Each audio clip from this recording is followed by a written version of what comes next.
మీకు తెలుసా? జైసల్మేర్లోని తానోటు మాత మన దేశ సైన్యాన్ని ఎప్పటికప్పుడు రక్షిస్తూనే ఉంది. 1965లో జరిగిన భారత్ పాకిస్తాన్ యుద్ధ సమయంలో పాకిస్తాన్ సైన్యం ఈ తానోటు మాత ఆలయం పైన 3000కు పైగా బాంబులు వేశారు. కానీ ఒక్క బాంబు కూడా పేలలేదు. అది చూసి మన భారత సైన్యం ఆశ్చర్యపోయింది. మన జవాన్లకు, అక్కడ స్థానిక ప్రజలకు తానోటు మాత పైన మరింత నమ్మకం ఏర్పడింది. అప్పటి నుంచి మన దేశాన్ని రక్షిస్తున్న తానోటు మాతను మన భారత సైన్యం రక్షక దేవతగా పూజించడం మొదలుపెట్టారు. ఆ పేలిన బాంబుల్లో కొన్నింటిని ఇప్పటికీ అదే ఆలయంలో ప్రదర్శనకు ఉంచారు. అవి ఇప్పటికీ పేలకుండా అలాగే ఉన్నాయి. పూర్తి వివరాల్లోకి వస్తే, ఇప్పటి భీకరమైన యుద్ధ పరిస్థితుల్లో మన భారత జవాన్లు ధైర్యంగా మన దేశాన్ని రక్షిస్తూ వస్తున్నారు. తమ ప్రాణాలని సైతం లెక్క చేయకుండా మన కోసమే మన సైన్యం పోరాటం చేస్తున్నారు. మన భారత సైన్య సత్తా ఏంటో అందరికీ తెలిసేలా చేస్తున్నారు. మన కోసం, మన రక్షణ కోసం ఎంతగానో పాటుపడుతున్న ప్రతి భారత జవానికి శతకోటి ధన్యవాదాలు. ఏ దేశంతో యుద్ధమైనా రాని, ఎంత పెద్ద యుద్ధమైనా రాని, మనల్ని కాపాడే సైనికుల్ని రక్షించే మహాశక్తి తానోటు మాత. రాజస్థాన్లోని జైసల్మేర్ నగరానికి 120 కిలోమీటర్ల దూరంలో తానోట్ అనే గ్రామంలో ఉన్న హిందూ దేవాలయం ఈ తానోటు మాత ఆలయం. ఈ ఆలయం ఇండియా పాకిస్తాన్ సరిహద్దుకి అతి చేరువలోనే ఉంది. తానోటు మాత రాజస్థాన్ ప్రజలు పూజించే ఆవాద్ మాతకి మరో అవతారమైన కర్ణిమాత తరువాత అవతరించి, తరువాత హింగ్లాజ్ దేవిగా కూడా అవతరించింది.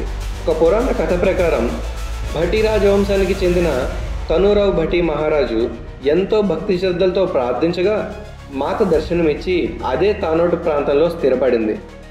క్రీస్తు శకం 828లో స్వయంగా తనూరావు రాజుగారే ఈ ఆలయం నిర్మించారు.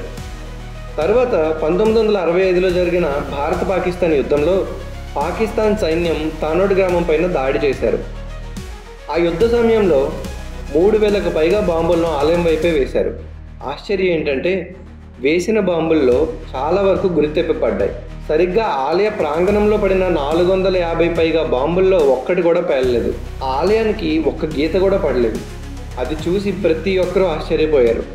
రాజస్థాన్ స్థానికులు అప్పటికే తానోటు మాతని పూజించేవారు. కానీ యుద్ధం జరిగాక భారత సైన్యానికి, స్థానికులకు తానోటు మాత పైన మరింత నమ్మకం పెరిగింది.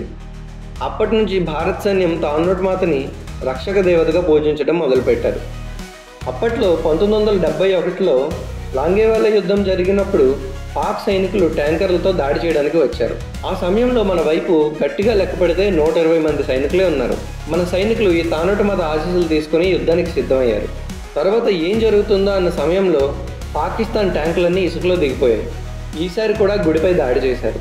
కొన్ని బాంబులు గర్భగుడిలో ఉన్న మాత విగ్రహం పక్కనే పడ్డాయి, కానీ అస్సలు పేలలేదు. ఆ రోజు రాత్రి ఆకాశం పొడుగున భారతదేశ వైమానిక దళం విమానాలపైన వచ్చి ఆ ట్యాంకర్లని ధ్వంసం చేశారు. పాకిస్తాన్ సైనికులు భయంతో వెనక్కి పారిపోయారు. భారత జవాన్లు మళ్ళీ తానోటు మాతకు ధన్యవాదాలు తెలుపుకొని పూజలు చేశారు. స్వతంత్ర భారతదేశ చరిత్రలో లాంగేవా యుద్ధ విజయం ఒక ప్రత్యేక గుర్తుగా నిలిచిపోయింది. 1971 యుద్ధం తర్వాత ఈ ఆలయం అభివృద్ధిని BSF ఆధ్వర్యంలోకి తీసుకున్నారు. అలాగే పునర్నిర్మాణం కూడా చేశారు. అప్పటి పేలని బాంబుల్ని ఇప్పటికీ ఇదే ఆలయంలో ప్రదర్శనకు ఉంచారు. అలాగే పాకిస్తాన్పై మహా విజయానికి గుర్తుగా భారత జవాన్లు ఇక్కడ ఒక విజయ స్తంభాన్ని కూడా నిర్మించారు. ఈ రోజుకి ప్రతిరోజు జవాన్లు ఇక్కడ పూజలు చేస్తున్నారు. దేవి నవరాత్రుల్లో పెద్ద ఎత్తున ఉత్సవాలు కూడా జరిపిస్తున్నారు. ప్రతి ఏటా వందలాది భక్తులు ఇక్కడికి వస్తున్నారు. ఎవరైనా ఈ ఆలయానికి వెళ్ళాలంటే జైసల్మేర్ విమానాశ్రయం దగ్గరలోనే ఉంటుంది. ట్రైన్లో వెళ్ళే వారికి జైసల్మేర్ రైల్వే స్టేషన్ నుంచి 2.5 గంటల సమయం పడుతుంది. అదే రోడ్డు మార్గంలో వెళ్ళే వారికి జైసల్మేర్ నుంచి 2 గంటల సమయం పడుతుంది. వెళ్ళే దారిలో ఎడారి దృశ్యాలు చూడడానికి చాలా బాగుంటాయి. ఇక్కడ ఎండల్లో అత్యధికంగా 50 డిగ్రీల పైన ఉష్ణోగ్రత నమోదవుతుంది.